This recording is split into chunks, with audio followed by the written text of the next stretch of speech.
नमस्कार, टीवी9 भारतवर्ष की सबसे बड़ी और व्यापक कवरेज के साथ हाजिर है। आज हम आपको बताने वाले हैं विश्व युद्ध का संकट, ऑपरेशन ट्रिपल एच। मैं हूं आपके साथ निधि वासंदानी, मेरे साथ मेरी सहयोगी अंजलि भी मौजूद है। तो इजराइल के जंगी अभियान का आज 15वां दिन है। इस बीच युद्ध के मैदान से बेहद विध्वंसक और आक्रामक तस्वीरें आ रही हैं और संकेत भी विध्वंसक मिल रहे हैं। 4 तस्वीरें आपको दिखाते हैं शुरुआत में, जिससे साफ हो जाएगा कि ये जंग अभी लंबी चलेगी। सबसे पहली तस्वीर इजरायली प्रधानमंत्री नेतन्याहू की है, जिन्होंने साफ कर दिया है कि किसी भी सूरत में इजरायल रुकने वाला नहीं है। दूसरी तस्वीर हमास लीडर इस्माइल हनिये की है। ये भी किसी भी समझौते पर झुकने को तैयार नहीं और जंग नहीं रुक रही और लगातार इजरायल को धमकियां दी जा रही हैं। तीसरी तस्वीर जो हम आपको दिखा रहे हैं हिजबुल्लाह चीफ हसन नसरल्लाह की है। अब ईरान के समर्थन में हिजबुल्लाह अपना दम दिखा रहा है और आईडीएफ के ताबड़तोड़ हमलों के बावजूद डरने या पीछे हटने को तैयार नहीं है।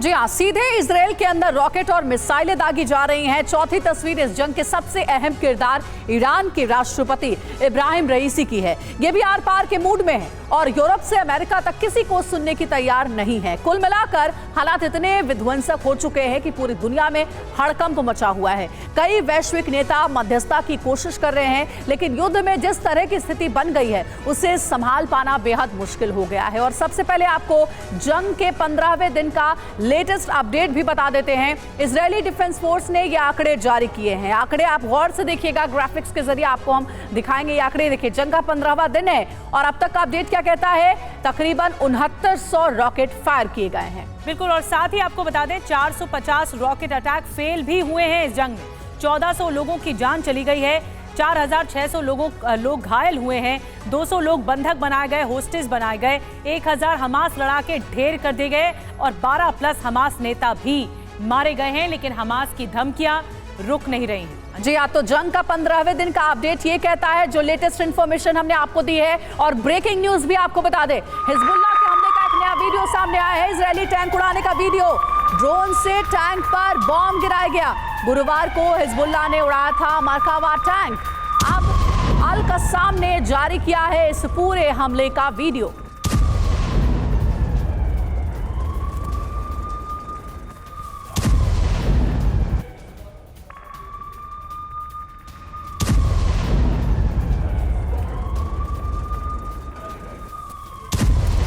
और देखिए, गुरुवार को ये टैंक उड़ाया गया था। जो जानकारी मिल रही है, ये एक्सक्लूसिव तस्वीरें टीवी9 भारतवर्ष पर आप देख रहे हैं। युद्ध विध्वंसक होता जा रहा है और वीडियो के जरिए शक्ति प्रदर्शन भी किया जा रहा है।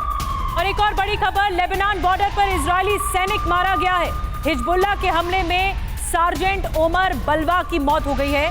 जो तस्वीर इस वक्त आप टीवी स्क्रीन पर देख रहे हैं, एंटी टैंक गाइडेड मिसाइल से हमले में मौत हुई है इजरायली सैनिक की। 3 जवान घायल भी हुए हैं। लेबनान में इजरायल की भीषण बमबारी जारी है। साउथ लेबनान में जबरदस्त हवाई हमला हुआ है। लेबनान के कई गांवों में मिसाइल दागी गई है। हिजबुल्लाह के ठिकानों को तबाह किया गया है।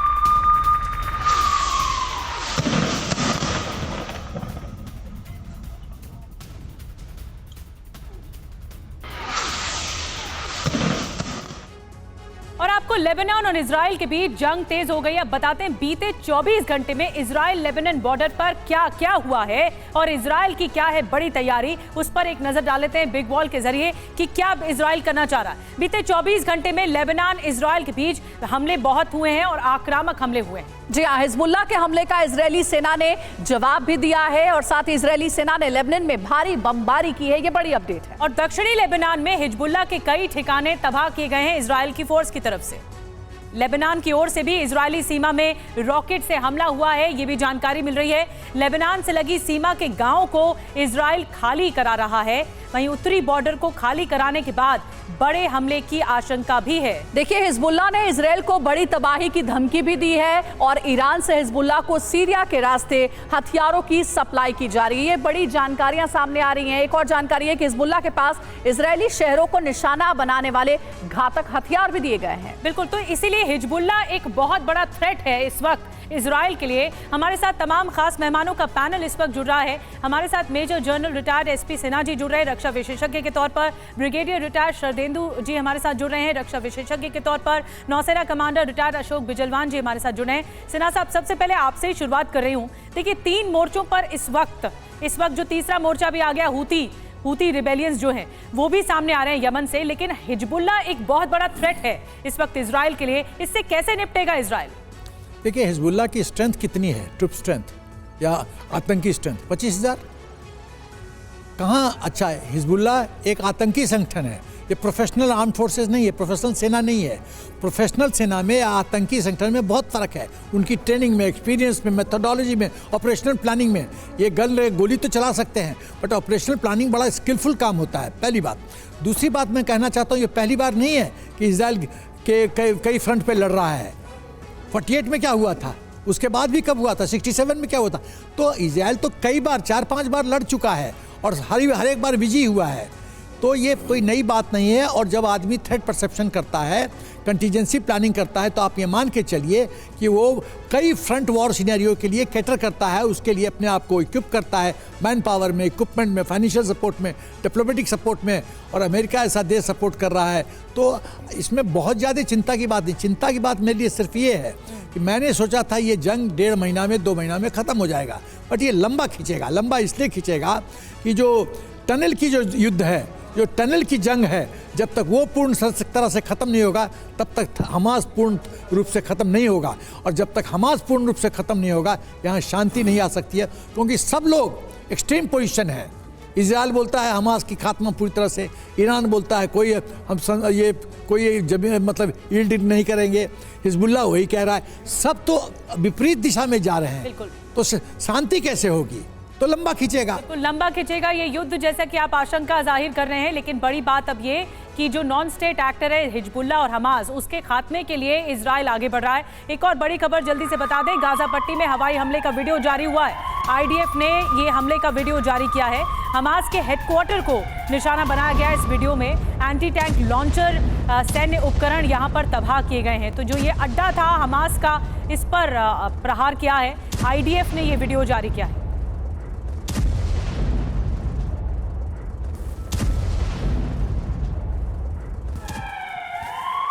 और अगली बड़ी खबर आपको बता दें, रामल्ला में इजरायली सेना का अटैक, अरोरा इलाके में फायरिंग की गई। हमास लड़ाकों पर इजरायली फोर्स की फायरिंग हुई है।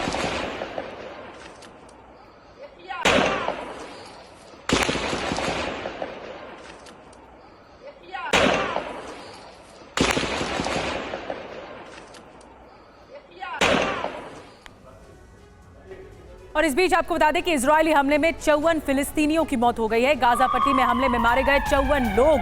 स्थानीय सूत्रों के हवाले से ये बड़ी खबर मिल रही है। और मारे गए लोगों में अधिकतर आम लोग हैं, आम नागरिक हैं।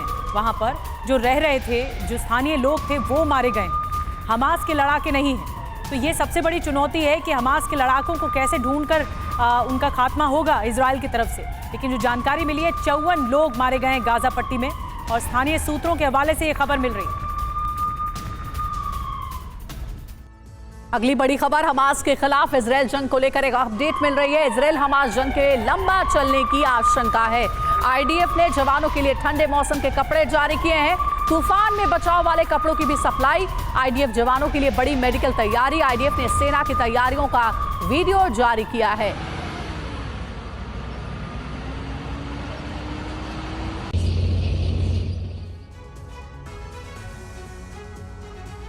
तो इजराइल ने अपनी सेना की हर तरह की जरूरतों को पूरा करने की तैयारी कर ली है। लेकिन बड़ा सवाल ये उठ रहा है कि क्या ये जंग अभी लंबी चलने वाली है? हम ऐसा क्यों कह रहे हैं? जल्दी से आपको इंफॉर्मेशन वॉल पर सारी डिटेल्स बता देते हैं। देखिए, सेना को इजराइल गर्म और ठंडे मौसम के कपड़े दे रहा है, इसलिए कहा जा रहा है कि ये युद्ध लंबा चल सकता है। निधि, बिल्कुल। और गर्म और तूफान से निपटने के लिए, गर्मी और तूफान से निपटने के लिए 65,000 स्पेशल सूट दिए गए हैं ताकि लड़ सकें सैनिक। जी हाँ, 1,70,000 ठंडे मौसम वाले कपड़े जवानों को दिए गए हैं, जिसका वीडियो जारी किया गया। जवानों के लिए बड़े पैमाने पर मेडिकल सुविधा को लेकर के भी पूरी तैयारी की जा रही है। बताया जा रहा है इजरायली सेना की मेडिकल विंग में हजारों डॉक्टर्स हैं, दूसरे स्टाफ हैं, पूरी मेडिकल टीम तैयार की गई है। ये सारी तैयारियां युद्ध के कई महीनों तक चलने के संकेत दे रही हैं कि ये युद्ध लंबा खिंचेगा। जी हाँ, जानकारी ऐसी मिल रही है कि अभी और ये जो जंग है इजराइल वर्सेस हमास की, ये लंबी चलने वाली है, क्योंकि इजराइल की जो सेना है वो पूरी तरीके से तैयारी कर चुकी है। शरदेंदु सर भी हमारे साथ स्टूडियो में मौजूद है, उनसे पूछना चाहूंगी मैं।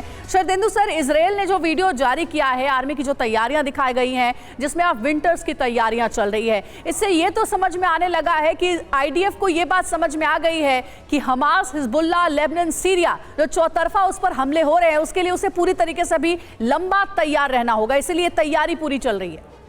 देखिए, इजराइल की सेना ने सही अप्रिशिएट किया है, क्योंकि अगर वो हमास का पूरी तरीके से खात्मा करना चाह रहे हैं, उनको पूरी तरीके से इनइफेक्टिव करना चाह रहे हैं, तो उसमें समय लगेगा। वो जो गाजा पट्टी में जिस तरीके से टनल पे उन्होंने अपने डिफेंसेस ले रखे हैं, जिस तरीके से वो अपनी पोजीशन चेंज करते हैं, जिस तरीके से वो डिफरेंट पोजीशन से रॉकेट लॉन्च करते हैं, और देखिए उन्होंने एक सेंसिटिव प्लेसेस, चाहे वो अस्पताल है, चर्च है, स्कूल है, वहाँ से अपने रॉकेट दागते हैं और पोजीशन चेंज करते हैं। तो इस तरीके की टैक्टिक्स जब अपनाते हैं और जो टनल में उनका जो पूरे हथियारों का जखीरा है वहां से वो फायर करते हैं, तो उसको न्यूट्रलाइज करने में, इनइफेक्टिव करने में समय लगेगा। उसके लिए उनको सोल्जर्स जो हैं ग्राउंड पे डालने पड़ेंगे। जो इस तरीके से एयर स्ट्राइक चल रही, उससे ये पूरी तरीके से खत्म नहीं हो सकते। और साथ में मेरा एक चीज और कहना है कि हमास को पूरी तरीके से नहीं खत्म कर पाएंगे, इनइफेक्टिव करने का मकसद होना चाहिए, क्योंकि हमास का एक भी अगर सोल्जर है तो वो सिविलियन पॉपुलेशन में मेल्ट अवे कर जाएगा और इस तरीके की आइडियोलॉजी को आगे वो पनपा के फिर से अपना काडर इकट्ठा कर सकता है। तो नंबर एक तो इसमें समय लगेगा। दूसरा, देखिए हिजबुल्लाह और हूती की भी इसमें एंट्री होती दिख रही है। अगर इतिहास में जाएं तो मोसुल पे जब ISIS ने कैप्चर किया था और इराकी सेना को उसको रिकैप्चर करने में 9 महीने लग गए थे, और उसको ईस्ट से वेस्ट की तरफ फेजेस में उन्होंने कैप्चर किया था, और इस ऑपरेशन में 9 कई मौकों पर ही हमने देखा, रूस वर्सेस यूक्रेन की जंग में भी हमारा आकलन कहता था कि जल्दी युद्ध खत्म हो जाएगी, लेकिन हम देख रहे हैं कि यूक्रेन ने कितना लंबा इस युद्ध को खींचा है। ग्राउंड ऑपरेशन पर अमेरिका की रोक नहीं, अभियान रोकने पर नहीं बोले जो बाइडेन के बयान पर बोला व्हाइट हाउस, बाइडेन सही रूप से सवाल नहीं सुन पाए, प्लेन पर चढ़ रहे थे, इसलिए राष्ट्रपति बाइडेन ने ठीक से सवाल नहीं सुना।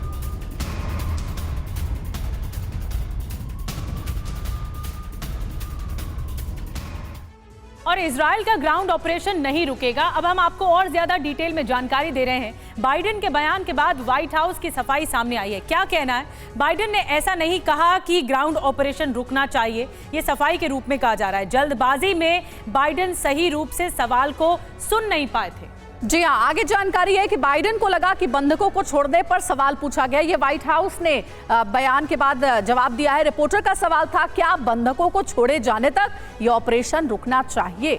बिल्कुल। और इसके अलावा बाइडेन ने ये सुना कि क्या आप और बंधकों को रिहा होते देखना चाहते हैं। ये सफाई के रूप में व्हाइट हाउस के सामने आया है। राष्ट्रपति बाइडेन सवाल नहीं सुन पाए, इसीलिए अचानक से हाँ बोल दिया। तो कहा यह जा रहा है व्हाइट हाउस की ओर से कि दरअसल जो बाइडेन से सवाल जो पूछा गया वो सवाल वो सुन ही नहीं पाए, और इसीलिए जवाब देने में भी उनसे भूल हुई है। निधि, बिल्कुल। और अंजलि, हमारे साथ खास मेहमान है अशोक बिजलवान जी, आपके पास आ रही हूँ मैं। आप क्या मानते हैं कि ये जो पैंतरा है अमेरिका का कि ये सफाई के रूप में सामने आया और कहा कि ग्राउंड ऑपरेशन रुकना नहीं चाहिए, फिर पलटी मार दी गई, तो इसका आकलन आप कैसे देखते हैं? बड़ा मुश्किल है कहना कि जो बाइडेन क्या कहना चाहते थे और क्या उन्होंने नहीं क्या कहा और या क्या नहीं कहा, पर मुझे लगता है कि अमेरिका के हाथ में बहुत कुछ है नहीं। वहाँ पे जो ज्यूइश लॉबी है वो बहुत कुछ अमेरिका की राजनीति में बहुत कुछ कंट्रोल करती है, जिस कारण वो कुछ भी इस तरीके का बयान नहीं देना चाहते जो कि इस ज्यूइश लॉबी को नाराज़ करे या उसको जो है एंटेगनाइज करे। तो शायद इसलिए उन्होंने एक गोलमोल सा जवाब दिया और या नहीं दिया, और बाद में उसकी एक सफाई व्हाइट हाउस की तरफ से जारी कर दी गई। तो ये कहना मेरे हिसाब से इस समय जो हालात चल रहे हैं उसमें ये कहना बड़ा मुश्किल है कि ये इसके पीछे क्या एग्जैक्ट रीज़न क्या कहना क्या चाह रहे थे ये नहीं समझ में आया, और इस बात का मकसद भी नहीं समझ में आया कि किस ओर बढ़ना चाह रहे हैं। क्या ग्राउंड ऑपरेशन रुकेगा या नहीं रुकेगा, और कितना भीषण होगा ये भी नहीं पता। एक और बड़ी खबर सर, लेबनान सीमा पर भीषण जंग चल रही है। इजराइल का लेबनान पर हवाई हमला हुआ है। लेबनान सीमा पर IDF का जवाबी एक्शन देखने को मिला है।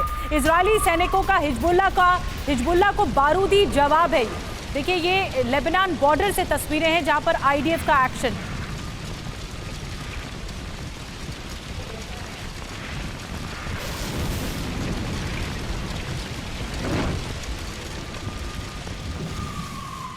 और बड़ी खबर है, इजराइल हमास युद्ध से जुड़ी अपडेट है। ग्राउंड ऑपरेशन में अमेरिका की स्पेशल डेल्टा फोर्स भी अब शामिल होगी। बंधकों की रिहाई के लिए इजराइल में मौजूद है डेल्टा फोर्स। तेल अवीव में बाइडेन ने डेल्टा फोर्स के कमांडो से मुलाकात की थी।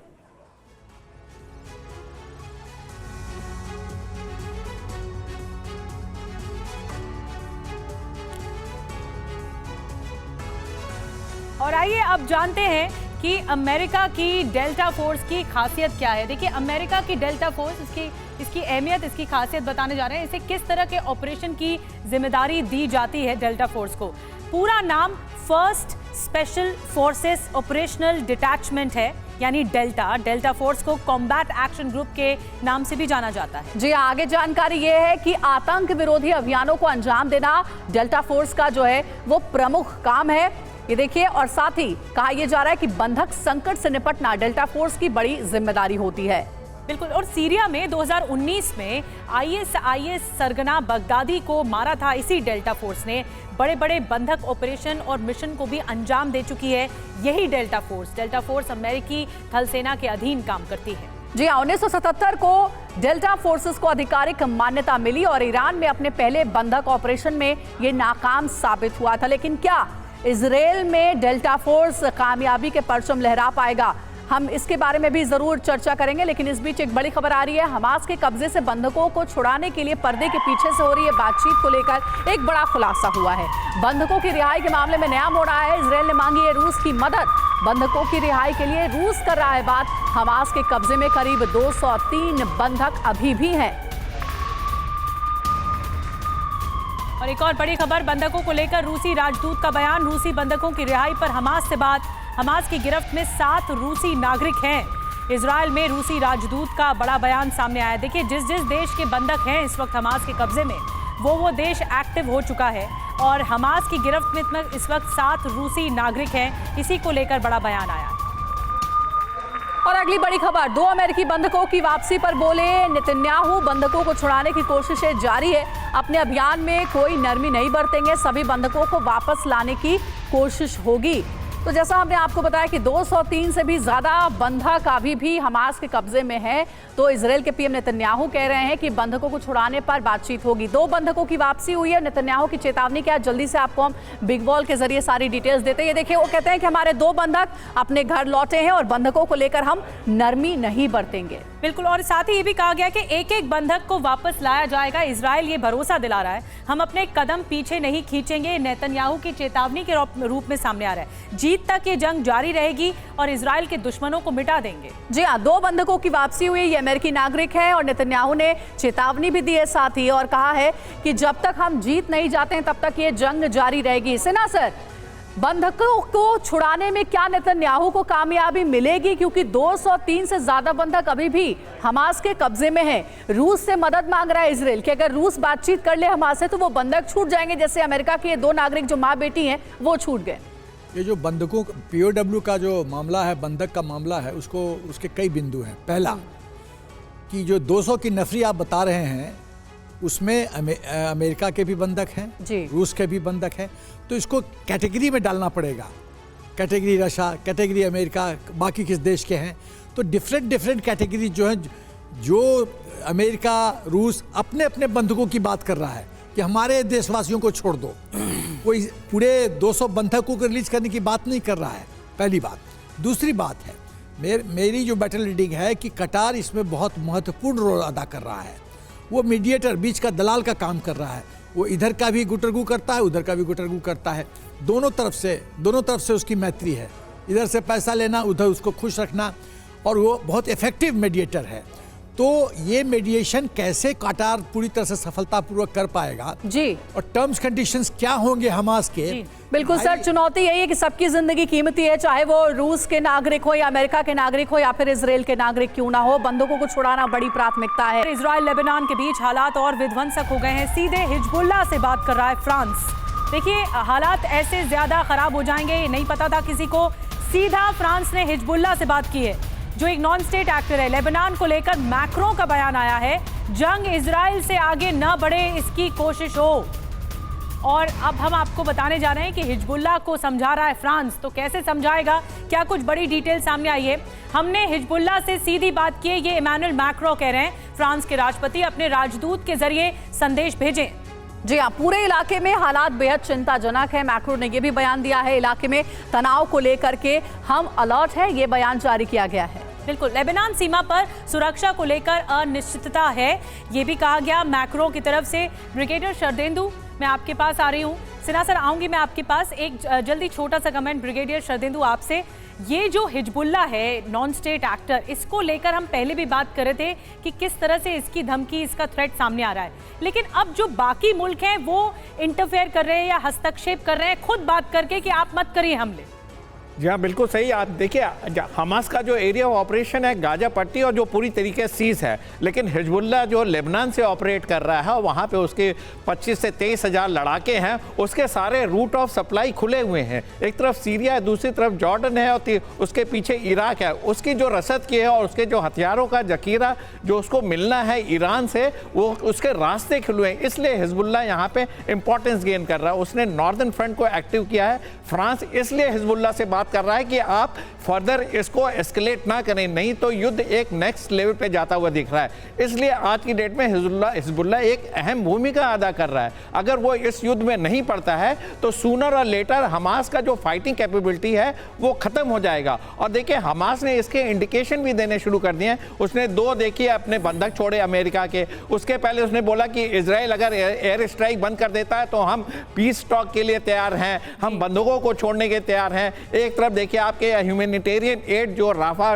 के ट्रांजिट पॉइंट से आने, उसकी भी सप्लाई होनी है। तो इन सारी चीजों को अगर आप एक साथ रखें तो हमास का जो रेसिड्यूअल, बिल्कुल सर, बंधकों की आड़ में हमास एक के बाद एक कई हमले कर रहा है और इसलिए आईडीएफ के लिए बहुत बड़ा चैलेंज बना हुआ है। देखिए, इस बीच एक और बड़ी खबर है, हमास के खिलाफ इजराइल की जंग के बीच दुनिया के कई देशों में फिलिस्तीन के समर्थन में प्रदर्शनों का दौर जारी है। ईरान, तुर्की और जॉर्डन के साथ अमेरिका, जर्मनी और स्विट्जरलैंड में भी फिलिस्तीन मूल के लोग इजराइल के खिलाफ विरोध प्रदर्शन कर रहे हैं। देखिए, 6 तस्वीरें आपको दिखा रहे हैं प्रोटेस्ट की।